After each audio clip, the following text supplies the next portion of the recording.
26 บาทเห็นไหม ไม่มีอีก นะกินน้ำกินสปอนเซอร์ไม่กินแล้วนะไม่กินแล้วกินอาหารใช่ไหม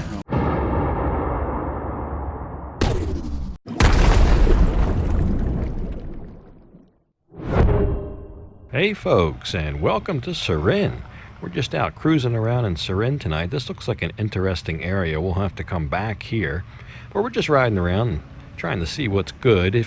If you follow the series, this will be the conclusion of the Isaan Moto Tour series.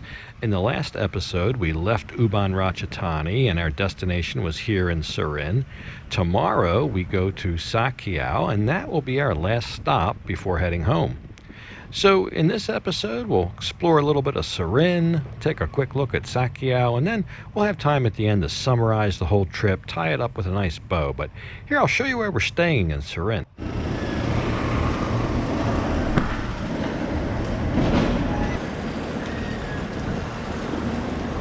So we just made it into Surin. It's about 10.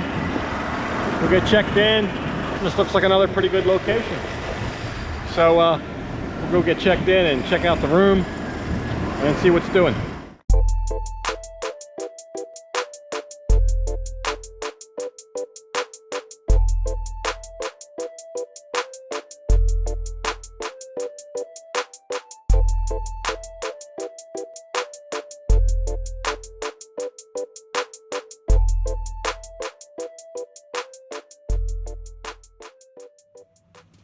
So yeah, this is the Tong Tarin Hotel here in Surin, and congratulations to them. The check-in here was quicker and easier than any other hotel we stayed at. The room is very nice. It's a little bit dated, despite being renovated in the past, but we had a decent view of the town, and the bed was nice. Everything was fine, and the hotel really is pretty grand. So we went out and made kind of a once around through the city. I found the city easy to get around and found the directions pretty intuitive. We didn't want to go too far from the hotel, given what happened the last night with these freak rain showers, and the sky looked a little threatening. But there was this nice market over here, and this was probably only a couple minutes from the hotel, so we thought we'd come and give them a try. We're in downtown Surin. Go around and scrounge up some food. Not a whole lot going on down here, but enough, more than some of the places we've been. So yeah, this was clearly the busiest part of the downtown area in the evening, and we decided to go through here. The first thing that caught my eye, I call these things fried chive dumplings. Not sure what they're really called, but they're fried chives, and they have another variety with dough wrapped around them, so I'll get a couple of those. I always like those. And we'll see what else is good here. And this guy's got fried sticky rice. I noticed that's a big thing in Isaan. I also have that from time to time at my local market. But this lady was making a pad thai, and boy, that looked and smelled good. So got me thinking, I haven't had a pad thai this whole trip. Maybe that was going to be dinner tonight. So I'll show you what to look for. The lady behind me is doing pad thai. Don't have anybody waiting. The lady behind me here is doing pad thai. She's got a bunch of people waiting. So which one do you think I'm going to get? And she's got a pretty regular following here. So that tells me the locals are lined up for it. It's the one I want. Yeah, that's just kind of how I roll. I'm not saying that's the best approach, but I ended up getting mine with this right here. That's called Mu Go. And they had a lot of different things you could get.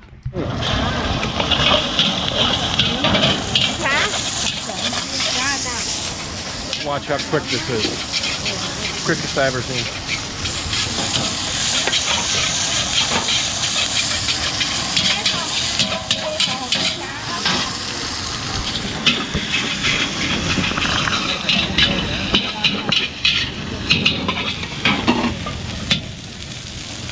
So yeah, just a quick dinner tonight. We have a long day ahead of us tomorrow. Sa Kaeo is over 250 kilometers away, and it's a twisty, windy road, a bunch of turns you have to make. It's the second longest day of the trip. So we didn't stay out too late. We just got a quick meal and hit the sack early and made our way to Sa Kaeo the next day.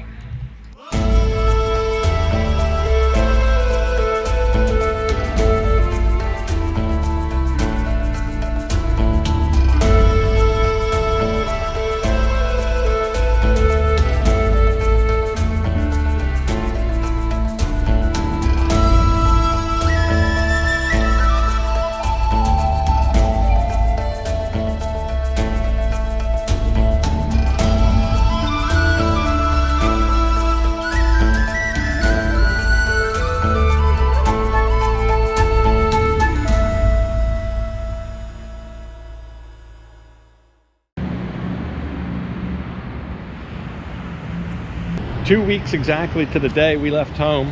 Tomorrow morning, probably after a little breakfast, we'll have about a 2 to 3 hour ride home, and that'll be, I'm kind of glad to be going home. It's been a long trip, but it's been a good trip, and I think it's the right length. I get, I don't know, after 2 weeks on the road and hotels every night and that kind of thing, it does get wear on you a little bit. But I think we had our fill of it for this go round, and we'll go out later and check out Sa Kaeo, and then tomorrow morning head home. So this would be our last hotel. It's called the Chantra Hotel, and a nice enough place, so relatively new. I would almost say with 100% certainty that they cater mostly to business travelers.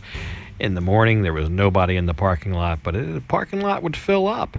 And there was a good crowd for breakfast the next day. So the room was nice, very adequate. I couldn't have asked for anything more. It's about 700 baht. So as usual, in the evening, we went out, and these are the busy, bustling streets of Sa Kaeo. I say that a little bit facetiously. It's not that busy of a town. It's a small town, but I found a place that's really my kind of place. I couldn't wait to come here once I found it. And it's a restaurant, but you'll see it's got a lot of personality. Kind of eclectic place for dinner tonight here in Sa Kaeo, called Yai Tem, and they've got some food we haven't had on the trip. Some like Vietnamese food, Cambodian food, and that's becoming a more popular thing here in Isaan. Different parts, especially when you're close by the Cambodian border like we are right now. Look at this thing.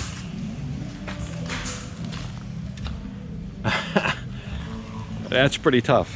Little Baja buggy there. And that's just the beginning. There's stuff like that littered all over this place on the walls. We'll take a good look.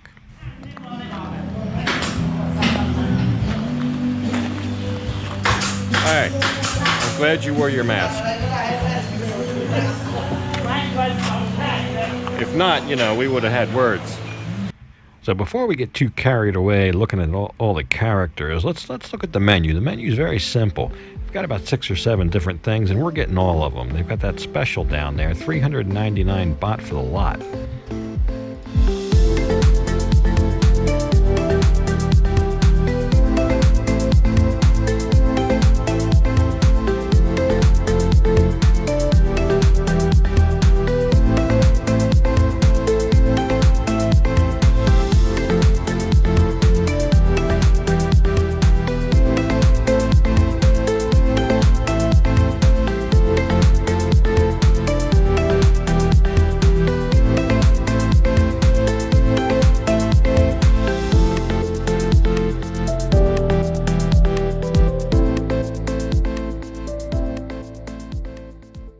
So wouldn't you know it, while we were out looking around, the food came. Look at those nice spring rolls. Now, we did finally get our beef stuffed spring rolls right there. All kinds of Vietnamese food. Most of this I've never had before. Not that's V Som Tam. I've had that before. But everything was delicious. It was very interesting eating some of this, and different flavors. All of it was good. I would recommend it. I think that was a deal for 399 baht for those 6 dishes. I tell you what, What a great place to spend our last evening in Isaan. Great restaurant. We've got live music now. But it's been a good trip. Can't wait to do it again next year, albeit probably a different route, different places, different timeline. But sure enjoyed this one. Thanks for coming along on the trip with me. And tomorrow morning we'll get ready for the long road home. All right.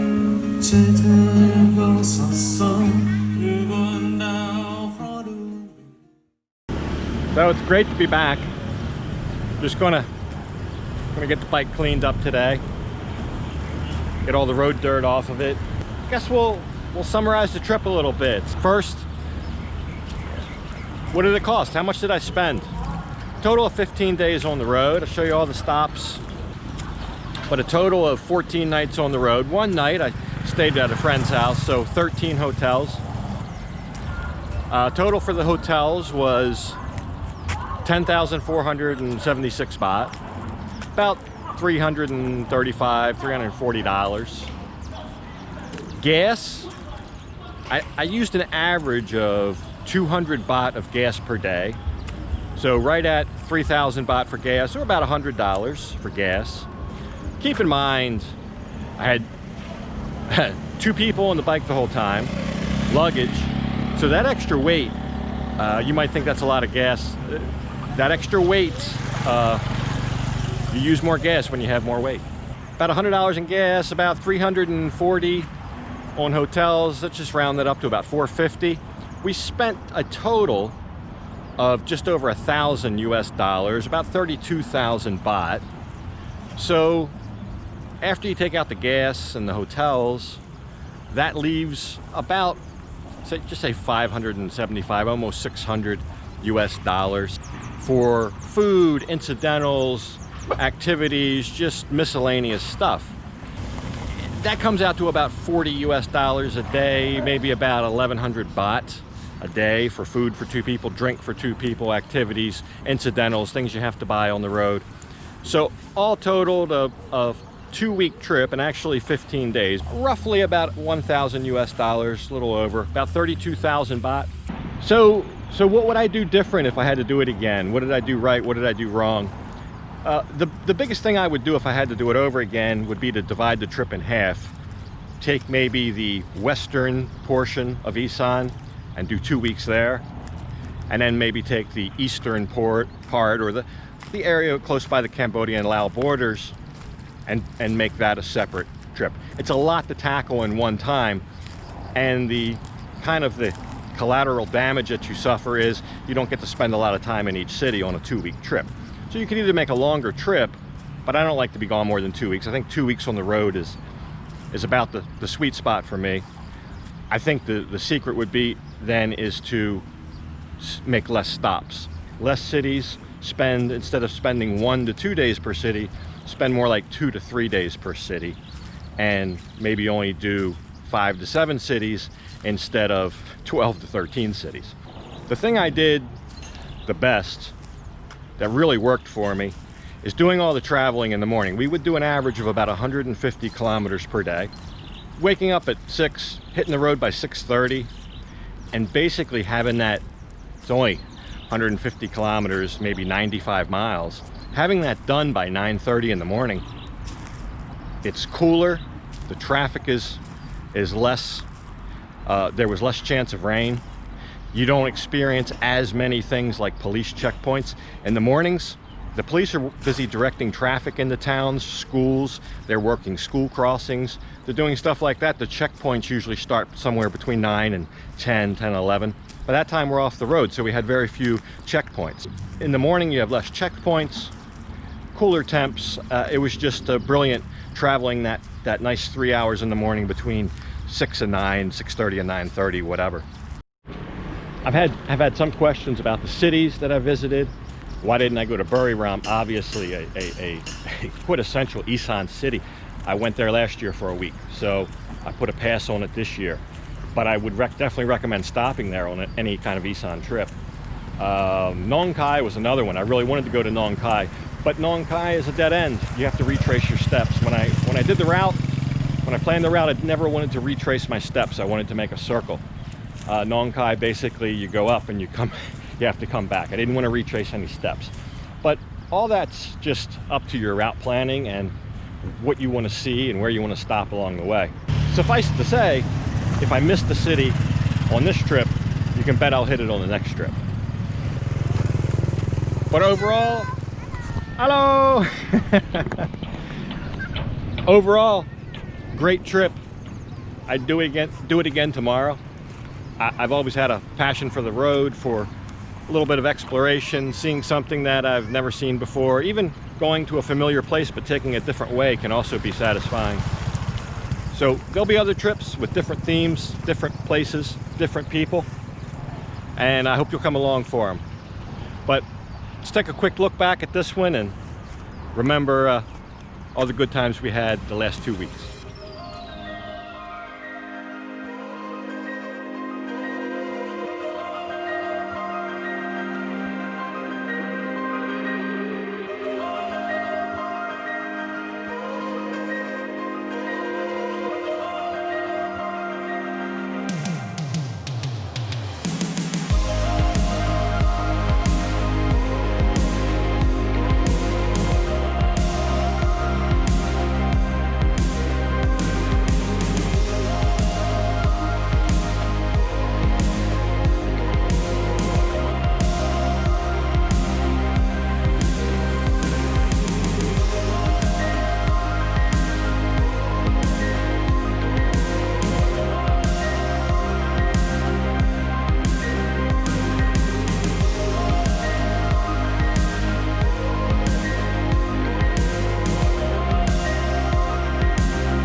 So wow, there you go. The Isaan trip is complete. It seems like just yesterday I started it, but I tell you, it was a lot of fun. I saw a lot of interesting places, met a lot of just wonderful people, and ate a lot of good food, drink, you name it. Hey, a closed police checkpoint, I'll take that. You may ask, what's next? Probably be around home doing some of this and that. Be a couple trips to Patio, one of which will be on August the 1st. That's a Saturday, August 1st. I will be in the Hacienda Bar at Soy Chayapum at 7 p.m. So if you're in town, stop by and say hi. If you want to talk about the trip or have any questions, I'll be there. I guess from like 7 to 10, something like that, but times are informal. It's going to be a little bit of a welcome home celebration, so hope to see you there. But anyway, I've got a lot of miscellaneous stuff to do for right now, so I'm going to go ahead and leave this one off here. And as usual, I'll thank you for watching. And until next time, bye for now.